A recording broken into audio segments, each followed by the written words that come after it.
cierto. Bueno, el otro día les contaba que en la reunión de Macri, Vidal, Bullrich, Larreta, Macri dijo, corremos el peligro de quedar afuera de todo. De quedar afuera de la presidencia, de la ciudad y de la provincia de Buenos Aires.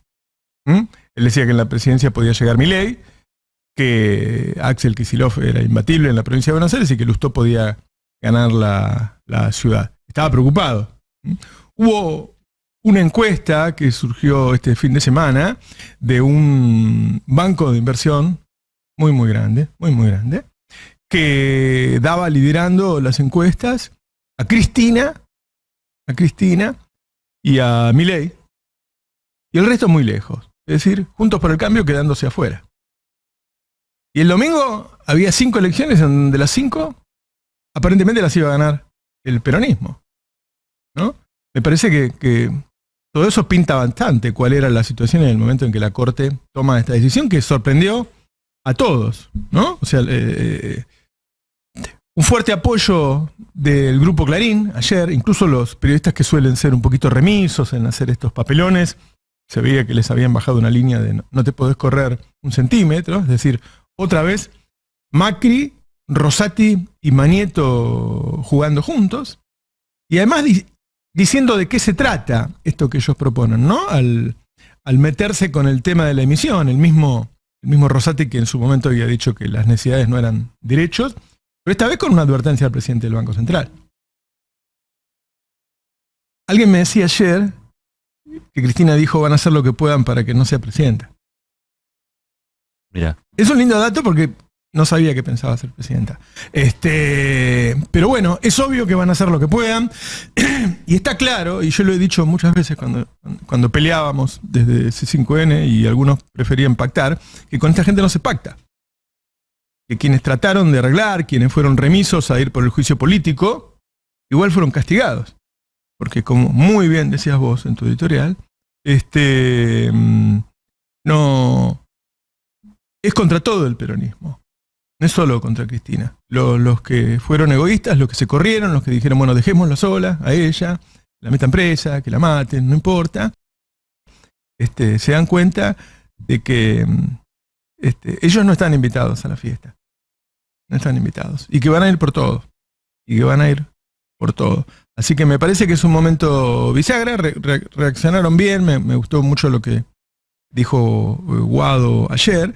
Y hay que pensar, ahora lo vamos a poner, y hay que pensar también en lo que dijo De Marchi, la Comisión de Juicio Político, porque mientras estaban pasando estas cosas, que pasaban en AmCham, en la Cámara Norteamericana de la Industria, en donde los candidatos van a que les tomen examen, y donde se hablaba de crisis, donde se hablaba, el rumor que había ayer era que el gobierno no iba a llegar, ¿no? ¿Quién asume? Rosati, si no llega. Todo esto que pasó tiene una gravedad mucho más grande si se tiene en cuenta que ayer Rosati habló del tema de la emisión, casi una amenaza al presidente del Banco Central. Y vamos a aclarar que no, en este momento no le está prestando plata ya hace bastantes meses. Es mentira eso, el Banco Central al Tesoro. Eso no existe. Cada vez que ustedes escuchan se renovó deuda, cada vez que se renueva deuda en pesos, además se consigue más dinero. Es decir, no se le está pidiendo dinero al Banco Central. Eso no es cierto. Pero además pasó todo junto, ¿no? Digo, el tipo va a la Cámara, dice eso, en la Cámara hablan de crisis, él dice que no hay que emitir más, y después proscribe. Ahora ya tenemos 3 proscriptos en Argentina.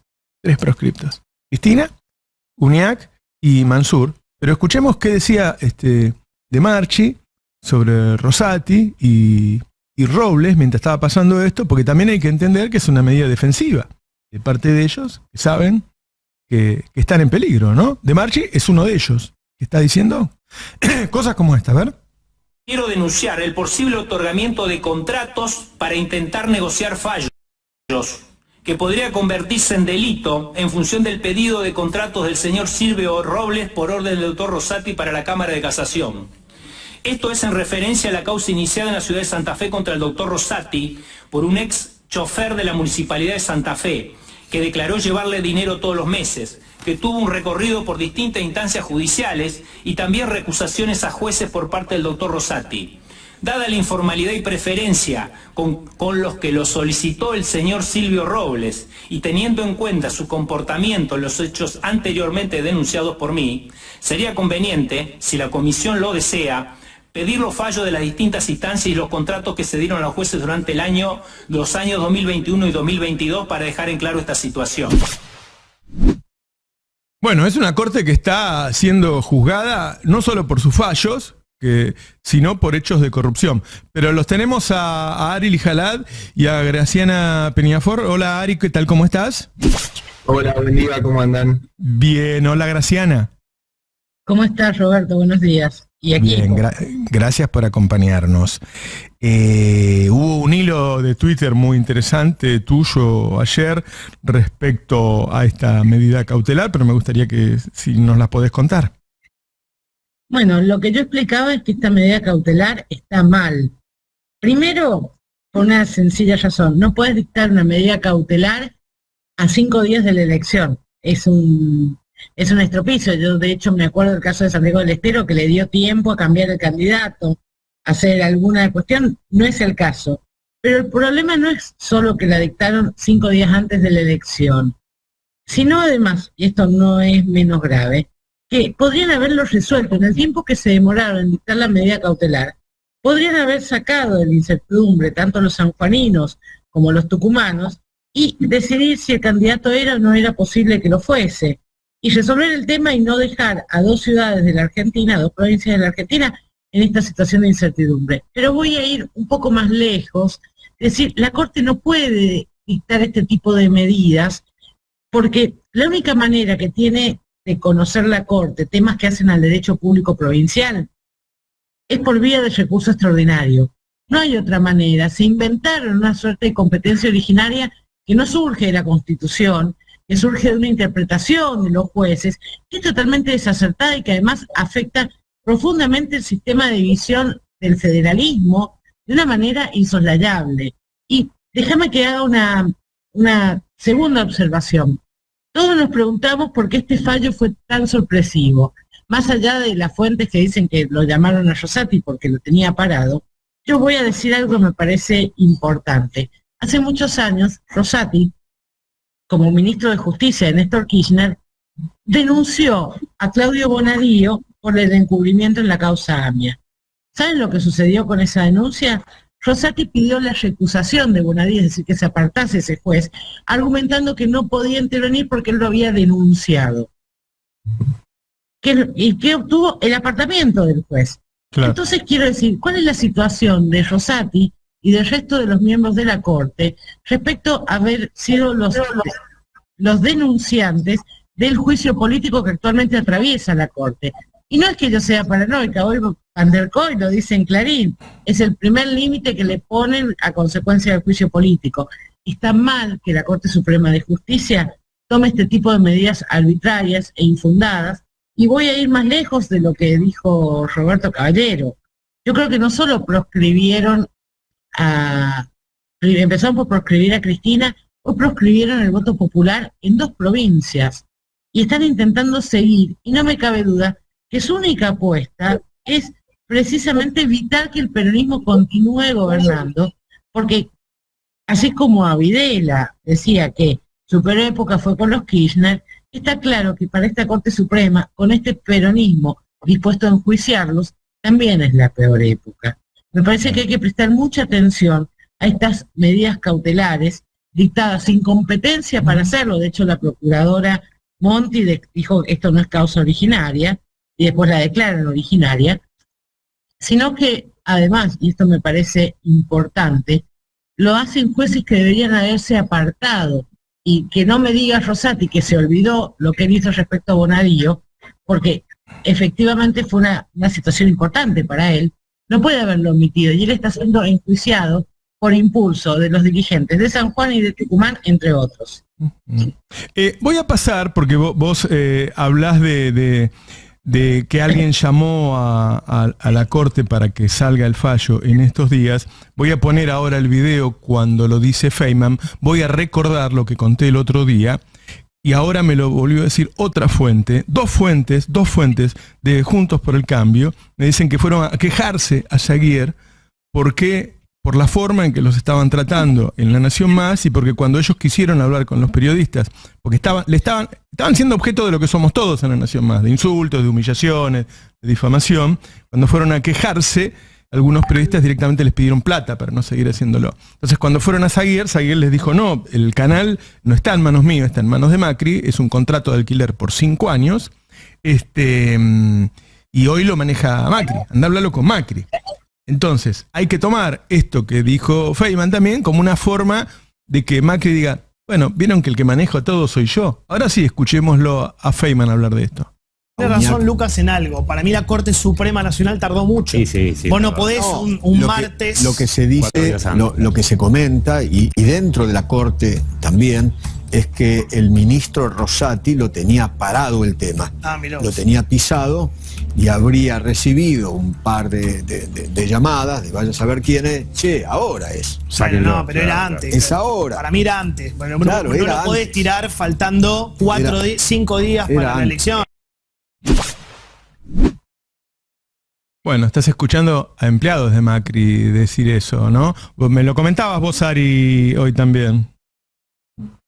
Sí, a ver, es muy impresionante esto que dice Feynman, porque también se junta con lo que mostrabas más tempranito del juicio político a la Corte Suprema. O sea, lo que se está ventilando en el juicio político a la Corte es que Robles está dispuesto, Robles, que es la mano derecha de Rosati, es el que opera en favor de Rosati para obtener ventajas o fallos o todo lo que le interese. Recordemos que en los chats que se filtraron supuestamente del teléfono del ministro de Justicia y Seguridad porteño Marcelo de Alessandro, también aparecían intercambiando información sobre fallos que ponían en riesgo a provincias, puntualmente el fallo por la coparticipación de la Ciudad de Buenos Aires, que la Corte dijo que tenía que regalarle en un año electoral cerca de 70.000 millones de pesos el gobierno nacional a la Ciudad de Buenos Aires, y esos 70.000 millones de pesos, ¿a quién se los saca? A las provincias. Claro. Y también ahí se lo veía a Robles recibiendo, a Rosati, pero se me mezclan porque son lo mismo, Rosati y Robles.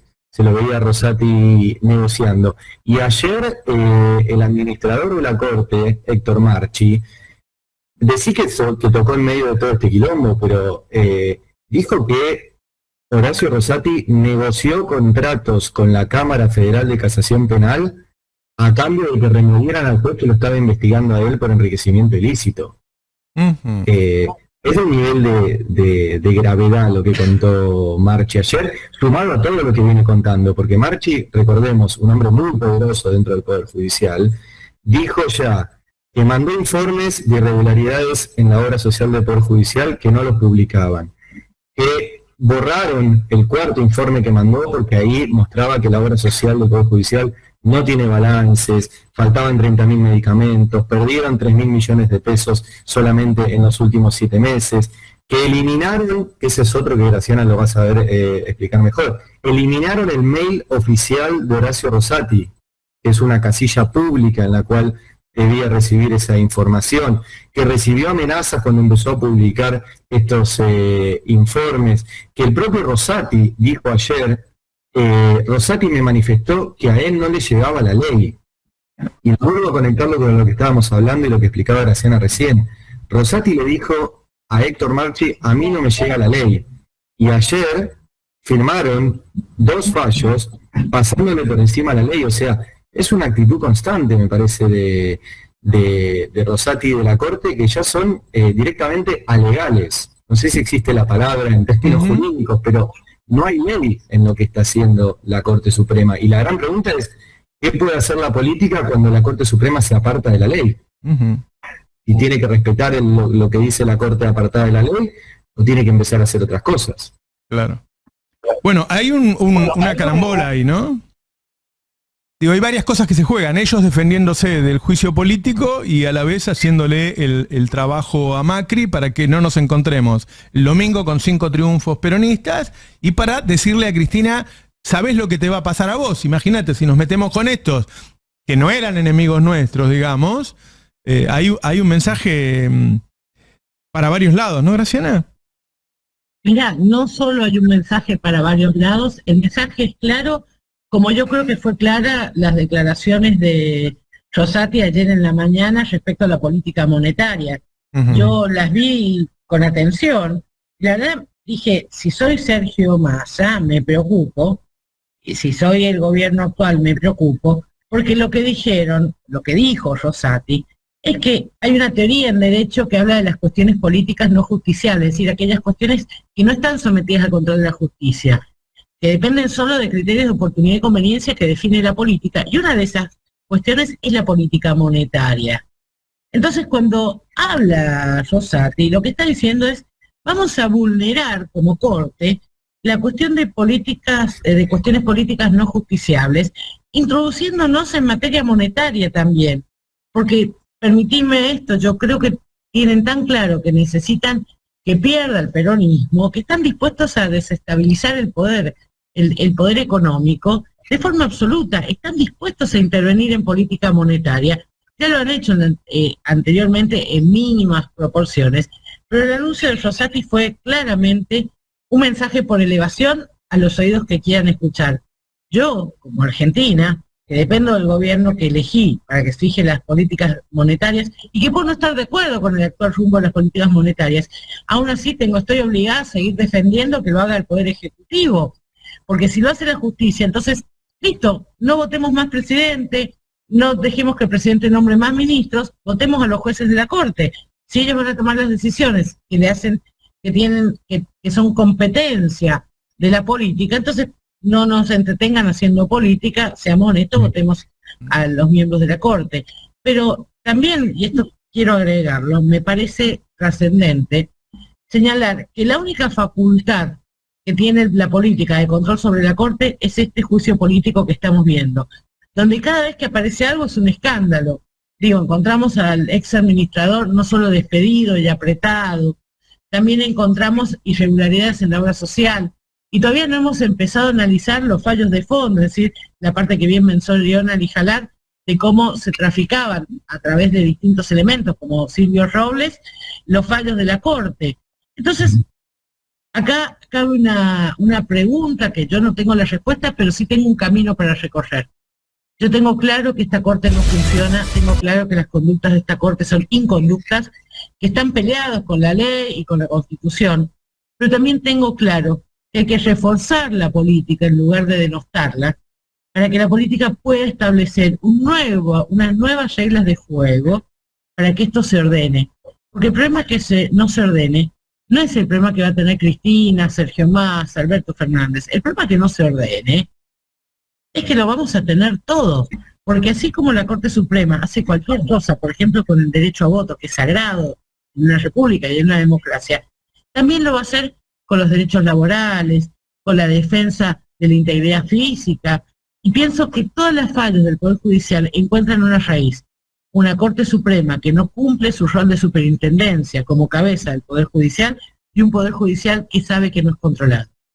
Y además, perdón Roberto, le sumo algo a lo que decía Graciana. Me parece que el contexto en el cual Rosati ayer habló de cuidar el valor de la moneda es importante. Digo, ayer lo dijo en la AmCham. La AmCham es la Cámara de Comercio de las empresas de Estados Unidos que operan en la Argentina, muchas de ellas con posiciones monopólicas en sectores claves como la alimentación, los servicios, limpieza, etcétera, que atentan contra el valor de la moneda todos los días con la remarcación de los precios. Ese me parece un dato fundamental. Bueno, además Rosati fue cómplice del endeudamiento de Mauricio Macri, no dijo una palabra que era emisión futura esa, ¿no? Sí. Había que pagarla después. Pongámoslo, porque la gente por ahí no lo escuchó a Rosati cuando lo dice, a ver. En el artículo 75, inciso 19, la Constitución manda defender el valor de la moneda, lo cual tiene que llamarnos la atención respecto de la expansión incontrolada de la emisión monetaria, porque eso implica no defender el valor de la moneda y traicionar consecuentemente el mandato de la Constitución, que como todos sabemos está por sobre todos nosotros. Claro. Sí, Rosati... ¿me permitís? Dale. Voy a decir algo. Me parece que Rosati se está olvidando que el artículo 75 también ordena que el endeudamiento de la nación pase por el Congreso de la Nación, algo que no sucedió en este caso. Es decir, si vamos a analizar el 75, yo estoy muy de acuerdo, pero analicémoslos en todos los aspectos, porque ya es una locura pretender analizar un inciso sí y otro no. Es que, No, hizo lo Graciana, mismo ayer, habló del artículo 14 de la Constitución, para decir que dice que tenemos una Constitución que establece el capitalismo como programa económico, y no mencionó el artículo 14 bis, donde están todos los derechos laborales justamente ante los empresarios. Pero quería sumar una cosa, y es que esto lo sabe obviamente Roberto mucho mejor. ¿Qué necesita el Banco Central para cuidar el valor de la moneda? Necesita dólares. Necesita dólares para intervenir cada vez que los mismos que estaban ahí sentados generan corridas cambiarias. ¿Quién fue el principal cómplice de que en la Argentina falten dólares a través de cautelares para obtener dólares para importaciones de forma irregular? La Corte Suprema. Es que ahí estaba la justicia que dictaminó las cautelares y empresarios que tenían sus dólares en el exterior, que se hicieron autopréstamos y que pagaron los préstamos con los dólares a precio oficial de los argentinos. Nicolás. Pero además, recién Graciana decía, no se puede leer la Constitución haciéndole caso a un artículo sí, a un artículo no, a un inciso sí, a otro no. Y ni siquiera es a un renglón sí y a otro no, porque el artículo que él cita, que es el inciso 19 del 75, habla de que el Congreso de la Nación, para empezar, dice que lo de defender el valor de la moneda es algo que tiene que hacer el Congreso de la Nación, con lo cual eso va en contra de la supuesta independencia del Banco Central que aplaudían todos los que estaban ayer cada vez que mencionaba algún candidato. Sí, es el Congreso el que tiene que darle herramientas al Banco Central para que defienda el valor de la moneda. Eso significa que no es autónomo del poder político. Pero además ese mismo artículo dice que el Congreso tiene que proveer lo conducente al desarrollo humano, al progreso económico con justicia social, a la productividad de la economía nacional, a la generación del empleo, a la formación profesional de los trabajadores, recién ahí dice, a la defensa del valor de la moneda, a la investigación, el desarrollo científico y tecnológico, su difusión, etcétera, etcétera, etcétera. Es decir, es que la defensa de la moneda es un medio, no es un fin. Exactamente. Los fines son los anteriores. Y Rosati no dijo nada hasta donde sea de justicia social. Sería muy bienvenido que él pusiera la justicia social como un valor a defender. Pero además, ¿quién determina que la emisión es descontrolada? ¿Rosati determina que la emisión es desde cuándo? Claro. No, Fer. Sí. El único que puede determinar si la emisión es controlada o descontrolada es el Poder Ejecutivo Nacional, porque es el que tiene en su cabeza la responsabilidad de la administración de los recursos. No hay otro, no puede ser Rosati, no puede ser Juan de los Palotes, no puedo ser yo. La atribución de administrar los recursos es del Poder Ejecutivo Nacional y no tiene nada que hacer Rosati, porque esa cuestión está clara, que está sujeta, reitero, a criterios de oportunidad, mérito y conveniencia, que no la convierten en cuestiones justiciables, es decir, no pueden ser conocidas por la justicia. Y esto me parece muy grave, y voy a agregar, es el inciso 4, que habla que es función del Congreso autorizar los empréstitos de la Nación, es decir, el endeudamiento de la Nación. Es decir, no podemos, repito, no solo no se pueden interpretar las normas de manera separada o sesgada, sino que la Constitución no se puede interpretar en pedacitos, porque la Constitución es un todo, por eso le decimos nuestra Carta Magna. No podés interpretar una cosa así y otra no. Algo parecido a lo que ha sucedido ahora. Por ejemplo, la Constitución dice muy claramente cuando una causa es competencia originaria de la Corte, es decir, que la Corte conoce de forma exclusiva y excluyente y en primera instancia. Los temas de derecho público provincial están históricamente excluidos de las causas de competencia originaria de la Corte. Esto lo sabe, digo, si un estudiante de primer año se me presenta y no sabe esto, yo le pregunto qué opina del derecho público provincial y la Corte, y no sabe esto, lo desapruebo.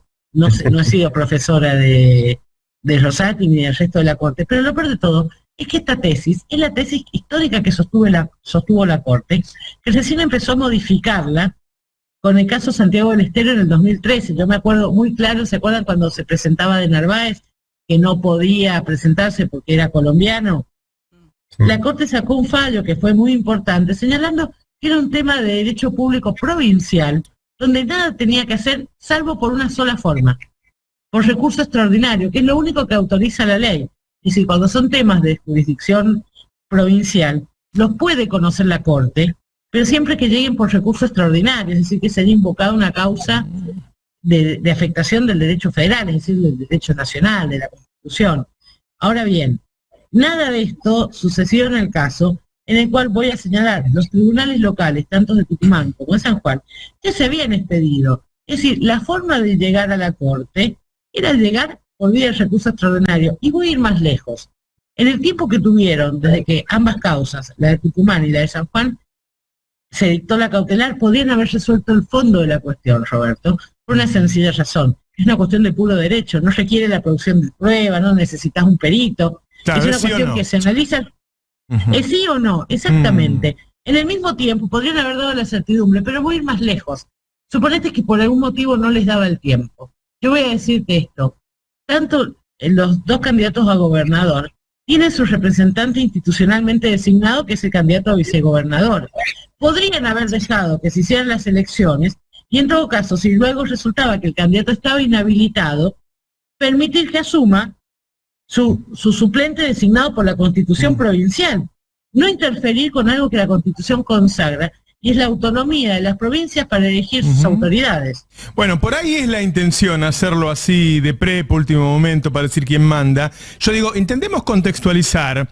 Están en AmCham, la Cámara Norteamericana, está el embajador de Estados Unidos, están los principales empresarios de Argentina, y está el presidente de la Corte, que ya ha decidido. Por ejemplo, la conformación del Consejo de la Magistratura se metió en las tareas del Congreso Nacional. Decidió que los chicos en pandemia tenían que volver a clase. Decidió que había que darle la plata a Larreta, que todos sabemos que no era de él. Como bien decís vos, quizá la gente no se da cuenta y piensa que esto es algo político. Deciden sobre la vida y la libertad. Y hablando de la vida, ayer Fantino le hace una pregunta a Patricia Bullrich sobre que hay una testigo. Esto no es una idea de Página 12, no es una idea de Cristina, no es una idea de Alberto, hay una testigo que fue empleada de Milman, que dice: ahí me llevaron a la oficina de Patricia Bullrich para que yo borre mis teléfonos. Patricia Bullrich contestó una pavada, se sacó el tema encima, hablando en inglés, faltando el respeto, y los empresarios se rieron. ¿Y saben qué, muchachos empresarios? La culpa es de ustedes. Lo vergonzoso de este país son ustedes. Ustedes deberían ser la burguesía nacional y son una vergüenza. Ustedes se rieron de que se estaba encubriendo el intento de asesinato de una persona que fue votada 3 veces por la mitad de la población. El problema no es lo que dijo Bullrich. El problema son ustedes riéndose, son una vergüenza. No se crean inteligentes por tener plata, cualquier boludo tiene plata. Y sabemos cómo la hicieron la mayoría. Es una vergüenza la risa de los empresarios ahí. Pongámoslo ese video, por favor. Cierro con esto. Se transformó en un hecho político el tuit de Cristina y todo lo que la oposición a ustedes sostiene con respecto a lo que rodea el atentado a la vida de Cristina, ¿no? Al atentado a la vida de la expresidenta y vicepresidenta hoy. Entonces te lo tengo que preguntar porque ya no es una cuestión de rivalidades políticas, sino que se ha transformado en un hecho político. Esto, el borrado de celulares, etcétera, etcétera, y una secretaria pidiendo declarar hace unas horas. Bueno, acá estoy en AmCham, te voy a contestar con una palabra. Bullshit.